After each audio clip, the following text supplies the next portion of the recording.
Brasil está em paz, no meu entender. Está faltando uma outra autoridade ter a humildade de reconhecer que extrapolou e trazer a paz no Brasil. Ninguém precisa temer o 7 de setembro.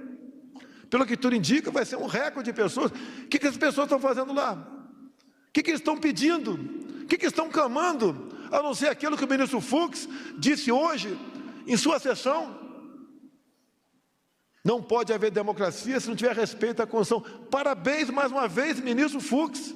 É isso que eu quero, Vossa Excelência quer.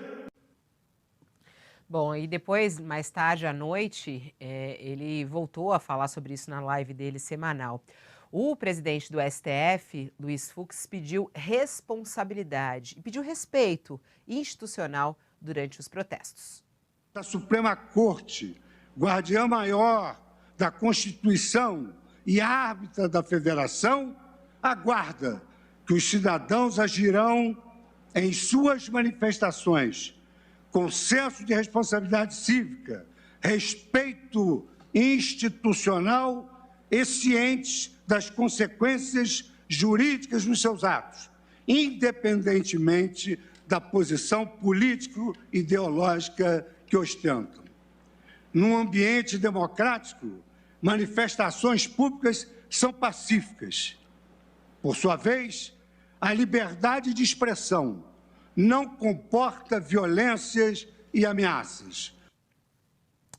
Bom, e eu volto a falar com Josias de Souza a respeito disso. Cadê Josias? Já está aqui comigo de novo. Josias, vamos lá. Ninguém precisa temer o 7 de setembro?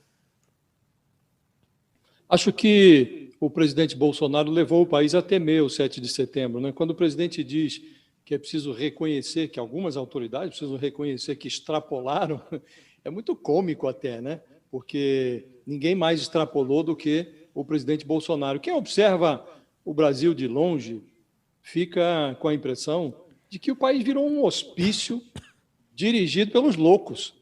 É como se a democracia brasileira tivesse virado um regime que concede licença aos malucos para administrar um manicômio. Nessa penúltima troca de indiretas, os presidentes do Executivo, do Judiciário e também do Legislativo, eles despejaram sobre a paciência dos brasileiros um amontoado de obviedades.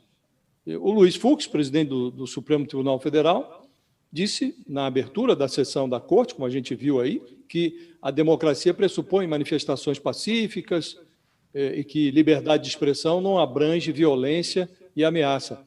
Mais cedo, o Rodrigo Pacheco, é o presidente do Senado e do Congresso Nacional, ele tinha declarado, depois de um encontro com governadores, que não se negocia a democracia e que qualquer intervenção ou autoritarismo tem que ser rechaçado.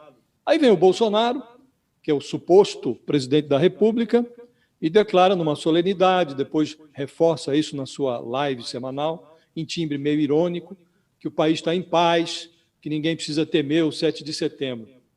Afirmar que democracia sem respeito à Constituição ou que o autoritarismo merece repúdio, esse tipo de declaração é algo tão banal quanto afirmar que o ser humano respira o ar porque morreria se obstruísse as vias respiratórias. Todo mundo sabe que democracia sem respeito à Constituição não existe, que autoritarismo sem repúdio acaba com a democracia. Agora, as autoridades brasileiras enveredaram para essa conversa de malucos, porque, ao contrário do que diz o presidente Bolsonaro, o país não está em paz. E todos passaram a temer o 7 de setembro, um 7 de setembro que ele apresenta como se fosse a antessala do juízo final. O brasileiro que acorda cedo, que sacode no ônibus a caminho do trabalho ou da fila do desemprego, observa esse falatório sobre democracia e se pergunta, e se a democracia foi isso mesmo? O que diabos tudo isso tem a ver com o meu arroz com feijão? É isso que as pessoas estão se perguntando.